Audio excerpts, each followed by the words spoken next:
Thank you, Martin. We're going to have Professor Siqi Zheng present on 3 papers through her research. Tom is going to get her presentation teed up here. So, Siqi, take it away. Thank you, Curtis. Okay, so hopefully after Angie's presentation and also Marty just now the presentation, you already also about this new cities idea, a private cities idea. At least it makes sense. At least it's a phenomenon that exists and it makes sense. So that's why I don't need to focus on these high-level big ideas. I want just to provide some empirical evidence because I'm an empirical person. So I can only do these empirical studies. So I want to show you. I still want to tell 3 stories. All these papers are basically empirical papers, but I just want to tell you the 3 high-level stories behind those papers so that you won't feel bored. So I'm Siqi from the Sustainable Urbanization Lab here. So just next to this conference hall. So I just want to give you why I got so fascinated about this topic and my journey of this research agenda. So as I mentioned just now in the opening remark, I got into this topic about 10 years ago when I also saw many new cities. Some were relatively successful, some were kind of not that good in China's context. So and then we say, okay, this is a phenomenon. It makes sense. Then of course we understood all the cities there, like Shenzhen and Guan, those places. The major goal of the city government, why they started to build these new cities, or they collaborated with the private sector, was the economic growth. As you know, there like GDP growth is very important for the local politicians. And then that's basically we want to ask this empirical question. And yes, maybe that's your dream, but is that really true that new cities can really serve as the economic engine? So we look at this. It's kind of an upside, the benefit of the new cities, upside of the new cities. Then we collect data, we did all the things. It was a long project.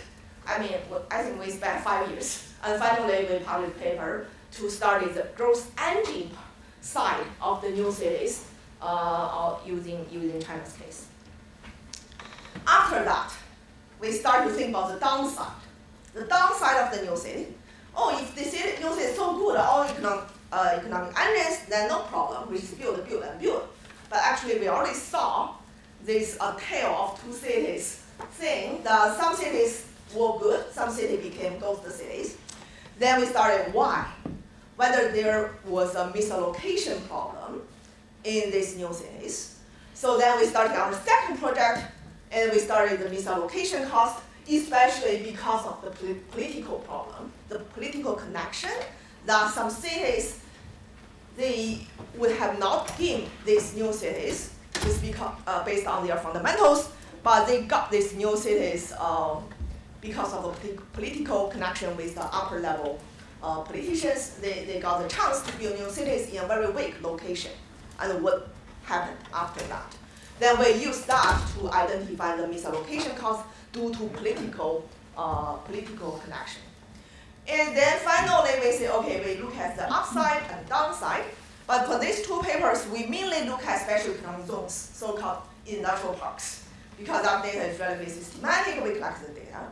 And then there's so many types of new cities, as just now Marty presented, so many types. We want to look at another type, not just the special economic zone, but also like transportation oriented. So that's a high-speed rail. The high-speed rail new cities, they build the high-speed rail, they build the high-speed rail new stations. Then they start to build a new city around the station. That's another phenomenon, and we saw many ghost cities of that. Then we started that. So that's my journey of the new cities research. Then I will just tell you the 3 stories like that, and I will skip the technical things from this. So the first 2 papers I mainly focused on industrial parks, special economic zones, because of data. And it's so many, as you can see. This is 1,500 industrial parks in China, spatial distribution like this.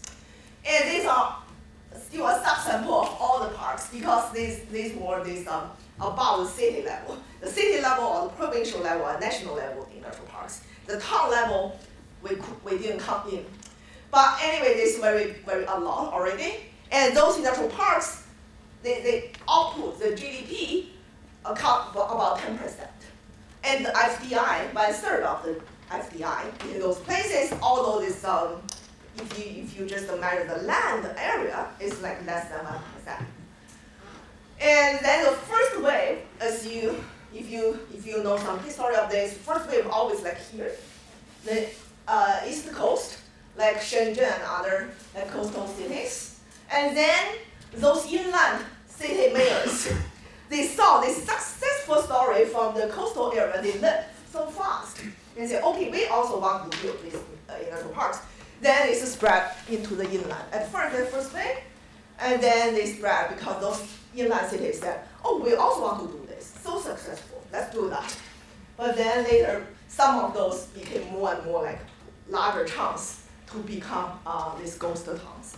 That's the general idea. And Andy already showed these pictures. Then you see it's a lot of problems and the empty of people, nothing there. Although the city government, they build a lot of infrastructure and the developers went there to build this housing and all the things, and then couldn't attract enough firms and the companies and people.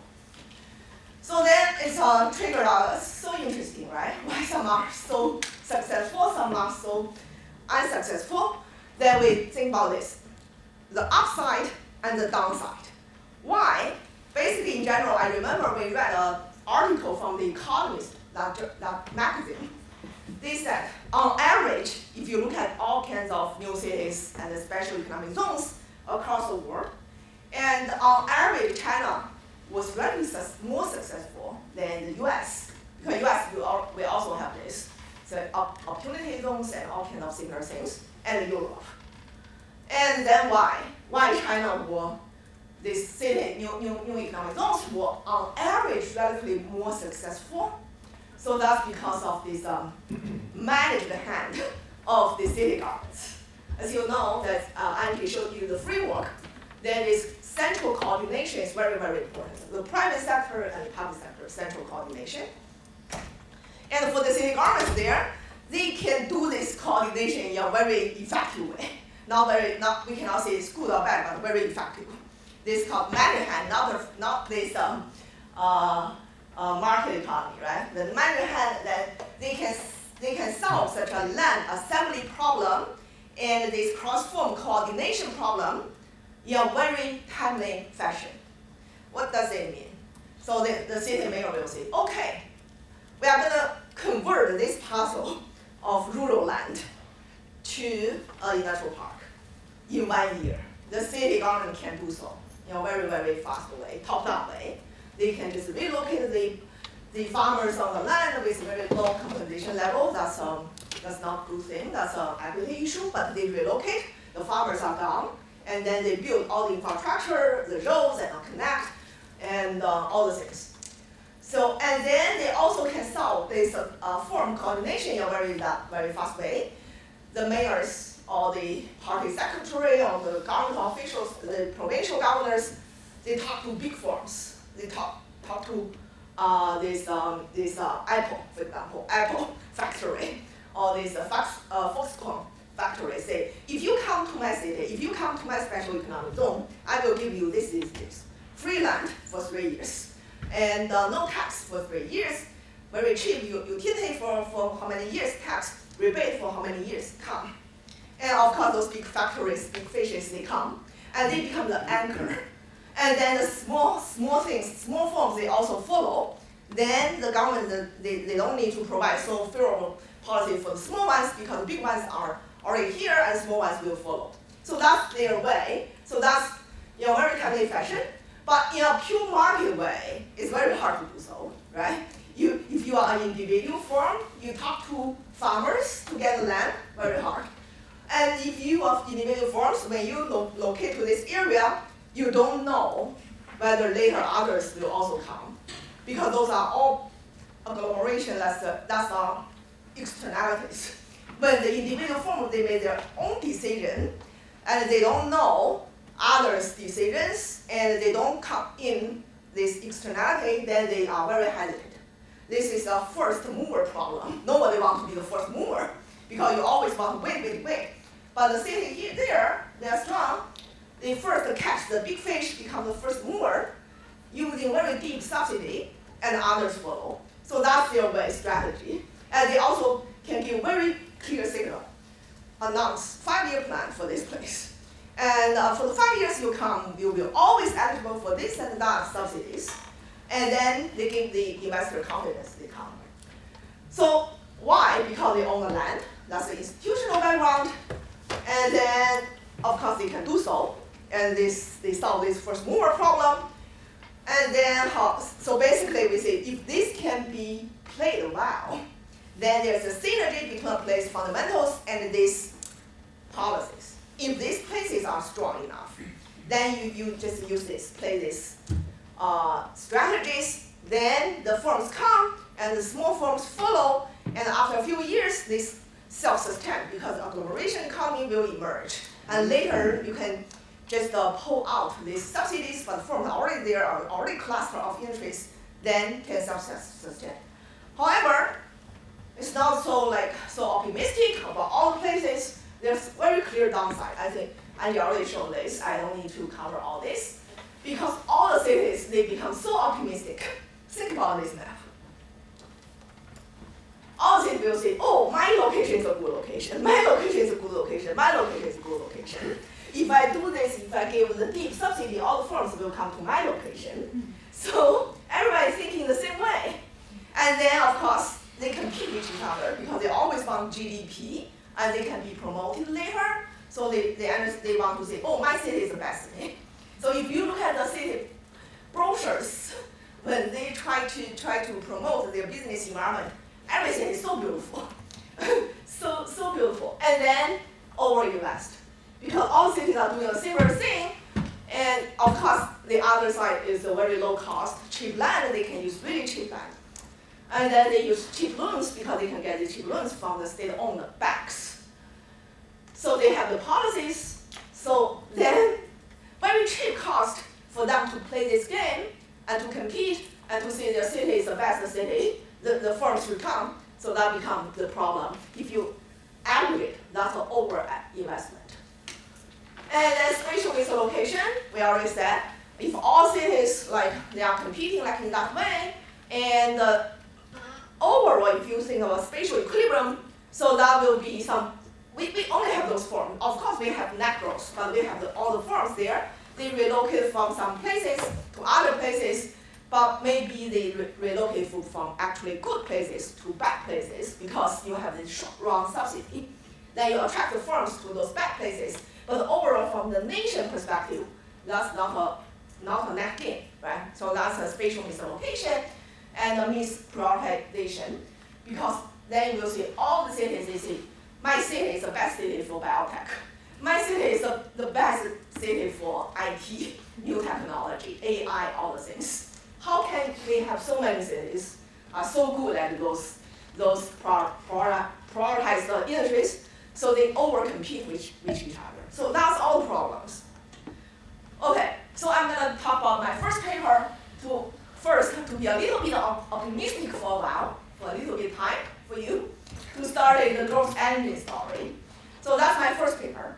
At that time, I looked at 110 parks in 8 cities. I couldn't collect all the data for all cities, but those 8 big cities with the 110 little parks, that's already a big sample. And then we collect data. We want to understand whether those industrial parks, if the industrial park is introduced to that location, whether that will really generate spillovers to nearby locations as a city. First, within the park, whether they saw more forms, more productive forms, and then nearby, whether they generate spillover to nearby areas so that the city as a whole gain economic activity. So we collect all the data for the manufacturing firms because many of them, they are industrial zones. And we gel code all the firms. It's a lot of firms. And then we also look at real estate.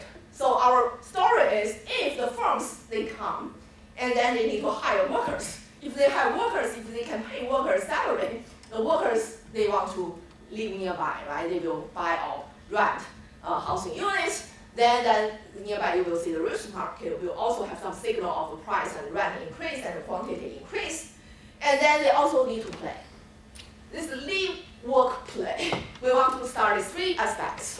Of course, we know jobs always go first. If no jobs, nothing. You cannot just go there and play and live without salary. First, you have jobs, then you have the workers have salary, then they live and play. So we also collect this entertainment and the restaurant and all those things to start it. So overall, we see some on average. On average, of course, we did many models, the identification, to make sure this is credible results. Then I will just skip the technical things, but overall, we saw within the park, on average, 22% of TFP premium. TFP is a total factor productivity measure of the productivity. We have 22% premium within the park. And then the impact area, I think like 2 kilometers around that as a circle, donut circle, 10%, that's a spillover. So in this light blue area, not so much like this preferential policies like the subsidy and all other things, no. Only in the dark blue, yes. Then firms come, 22%. This light blue, no, but they still come with these small fishes. They follow the big fishes already there and enjoy this agglomeration market mechanism. They are still there. So that's basically our average, the mean estimate of this. And we also say if there are jobs, if there's salary, then it can become a subcenter of this we call consumer cities. Then people buy houses, housing prices go up, and they consume restaurants and entertainment shops like that. So that says, so okay, if there are jobs here, then gradually this will become a small new city with all those things going on. Then we started mechanism, and we started all the mechanism of agglomeration from the input-output linkage, labor pooling, and skill spillovers. We saw all this evidence of that, and we saw, okay, if the market-driven, like the FDI and the co-agglomeration, the effect is bigger. If this government-driven, this put some SOE, stay on enterprises there, also good. So that's all the mechanism. And then later we said, on average, 22%. See, average 22, and this average spillover in the impact areas like 10. But remember heterogeneity. All the things have big variation because we have like 110 parks, right? We can estimate each park because we have macro level data. So we plot each park, and then you can say, okay, yes, on average, more dots above this 0% line, but there are some here. It's negative, right? It's negative, about 30%. 30% of the 110 parks, we did not observe any positive premium. Instead, sometimes negative or indifferent from 0. So that's what Martin just now also showed some pictures of very successful ones, which might be here. And East Coast cities, it might be here. So that's the variation. So we say not one size fits all. It's a big variation. So not one size fits all. It's a lot of, it depends on the synergy, whether there's a synergy between the location, fundamentals, and your policies. If you just throw your subsidy into a desert, nothing will happen, right? You just throw your subsidy into a desert, no firms will want to go there. But if you throw your subsidies, these policies into a good location, that will be a synergy reinforce each other. So that's basically the first story. Then we got so interested in this phenomena, this plot of the variation. Then we start to say why there's a failures. Then we start the second project, the misallocation story. The misallocation story, we still focus on this. But to start with this, I expanded to this 100, 1,500 in a part all over the country. Otherwise, I cannot do that for these 110 parts. I need to focus on all country. So then we say political connection. So the story idea is the following. Here is Beijing now, right? Xi Jinping is here. But it's I didn't start with Xi Jinping era, but I started the previous, like the President Hu era. But at that time, no matter whose era, the key thing is top-down allocation. You cannot build a park tomorrow. You must get permission. You need to get a permit from the top, right? If the city wants to get a permit, ask the provincial governor. If the province wants to allocate a national park into this city, need to get a central permit. So it's a permit system. You cannot just randomly build a park without permit. That's illegal. You need to get a permit. And then we look at this provincial government. Provincial governor give permits to city leaders this way. So for example, this is the province. This is a province, like a state here. You have a provincial governor. And you have a provincial governor to decide which cities you can build a park. That's the idea. And of course, all cities say, oh, I want to build a park, I want to build a park. They go to lobby the provincial officials.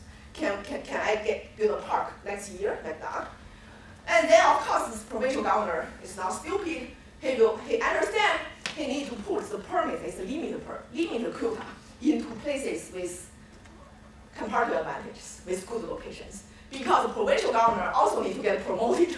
The sum up of the GDP, so his province GDP, he wants to put, like next year I have a quota of 2 parks. Where to put? Put here, and here, or here, and here. I need to understand, okay, if I put here, these 2 parks, later will generate more GDP than here, then it's good for myself, right? That's one consideration. The other consideration is, okay, I need to help poor areas because I want to reduce inequality in my province. Oh, these 2 places too poor. I want to help these 2 places. I will give these 2 mayors the permission to build parks in these 2 places to reduce the inequality in my province. That also will get rewarded by the central. The central government also told them to reduce inequality. That's the second consideration. The third consideration is a private thing, private favoritism. These 2 mayors are my friends. These 2 are not my friends. So given all the things I'm fine to sacrifice of my economic growth or later things to help my friends, because later I also need my friends to support me for future political career. So that's a friendship thing. So there's 3 major considerations. First, economic growth. Second, inequality reduction. Third, political connection with the friendship, rewarding your friends. So then, the first one, of course, it makes sense. Second one, of course, also makes sense. The third one is a bad thing. Basically, you just that's your private game, not the society, right? So then we started this. The good thing about China is when we started in China, was not that difficult to collect the data. The mayors, we just grab all the CVs and the resumes of the mayors and the provincial governors, all back to 20 years. And we know which year he got into the position, which year got promoted or demoted, or which year retired, like that. And we match. And we match the city politicians and provincial leaders' CVs with these electoral parks. We build a model. The model is very easy. Conceptually, it's like this. Whether this provincial governor will give that city a permit to build a park depends on 3 things I just mentioned. The future predicted GDP growth because of the park. The Gini coefficient reduction because of to reduce inequality. And whether they are friends. We build how they are friends. The provincial governor and the local leaders, they were born in the same town, good friends. They went to the same university like Tsinghua University, Peking University, good friends. And they worked together previously in the same government section, good friends. So friendship connection. Then we started. Okay, we said, okay, good. The provincial governors, they are not stupid. If they can generate higher GDP, good, give that place a park. That's good. Good for the economic efficiency. They didn't consider this Gini thing a lot, inequality thing. Although they verbally said they want to help poor places, actually they are not doing so. Friendship, important. Help their friends, so significant. And then we say, okay, we even can calculate the annualized cost of social connection. So I'm willing to sacrifice how much GDP in dollars to gain a friend. So that's our calculation. Of course, let's give you a sense of how to understand this. And that's our second story. We introduce this, replace this, and the decision making. So the third thing is really misallocation, right? You just, because your private friends you placed the party into poor places later became a failure. And then we say, okay, a provincial leader already reduced his own promotion chance by about 1.8 percentage points when he signed back to a connected friend. Maybe this person didn't understand. We need to educate them. We need to teach them this. But intuitively, they sacrificed their GDP growth by helping a friend, which also creates a problem for the entire society. Finally, quickly, my third story is this high-speed rail new town story. I don't need to describe the background, as you know, in the last 15 years, from nothing to so many high-speed rail lines, right? So then our paper title is like this. So high-speed rail is so good. If you search Google Scholar, thousands of high-speed rail papers right now. I think I contribute 10 of them. But this high-speed rail is so good, it facilitates urban growth, facilitates this intercity interaction trade, and all the things. But the city governments, they think, oh, high-speed rail is so good for my city. I want to maximize all the benefits. And one of them is to build a new town. So then they say, okay, anyway, my city will be connected by high-speed rail. We have an old station, but we want to build a new station. We will not use the existing old railway station, but we will build a new station very far away from the current city center. And then they say, okay, then I build a new town. They take advantage of the high-speed rail, now it's coming to my city, and build a new station, new town, as an opportunity to further expand my city so that that place become a new city. That's their logic. Then we collect data of these 193 high-speed rail new towns. Some cities, they were not building new towns, but some, they were building new towns. And then some of them, they became new old town, ghost towns. So we look at one city as an example. It's a story. Actually, it's my hometown. So that's why always personal story in this kind of research. It's my hometown, and they start to build this new city, Zhengdong New District. That's a cover page of our book. That's the Zhengdong. You can see the picture. So good. It's like this. And they started in 2002, 2001, 2002. At first, it's nothing. And if you search the old media stories, Ghost City, criticism about this city. Ghost City is a bubble, housing bubble, like that. And then this city, my hometown, is very critical, like intersection of the major high-speed rails. So that's very, very important, like transportation hub of the entire city. And then this is a satellite map. So this is an old city, I think. This is old city here. This is a new high-speed rail new station, and they want to build a new city here. So my old house, where I grew up, is like so it's nothing to do with here.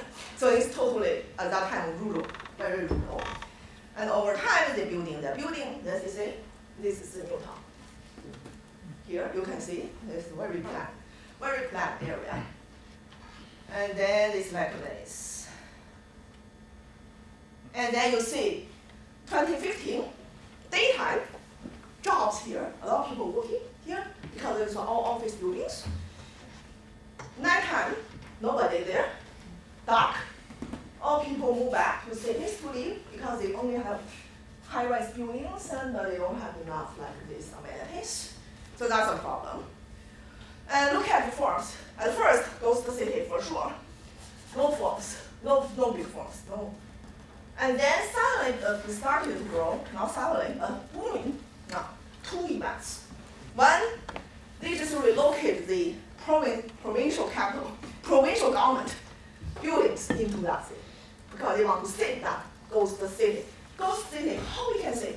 Let's just move the provincial government center buildings into this new city. Then a lot of government officials and jobs went there. Second, high-speed rail station completed. So that's 2011, 2012. So that's basically booming, starting boom. It's the same thing for these small farms. The big farms first, small farms followed. Then we count. We count the farms in the high-speed rail station. The Zhengdong New District is one example. Then we are doing this for 200 high-speed rail new stations. Count for forms, 5 km buffer and how many. Then we see this.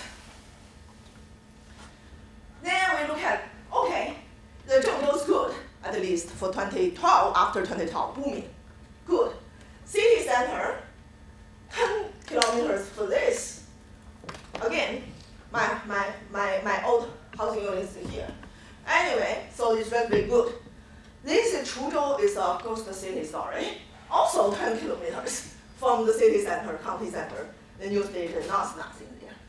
So why is the difference? Then we see two levels of things. Then we measure this. We measure this, a tail of 2 high-speed rail newtons. This is Zhengdong's case. This is Chuzhou's case. You see the forms going down. There's nothing there. And this is good. So we measure all those outcomes. And then we do specification. We do a model. Basically, the outcome of the firm's economic outcomes as a function of all those other things, 2 major driving forces. First, within the system of cities in the entire country, whether the city is good enough, strong enough or not. If your city is so small, your city itself is so small, and then you have very small market access, market potential, then you don't do this in your current city center, you create a new center, of course, it's very likely, highly likely to fail, even because your city itself is so weak, you cannot gain activity to your own city. So that's the location in the system of the country. And then within a city, the distance between the city center and your station, if you put your stations too far away, that's very hard. So these two things together will determine the success of this new city. Of course, we did a bunch of things using the instrumental variable to address endogeneity and make sure we have good results. And you see this, yes, the longer the distance, the less likely you can gain forms into your center.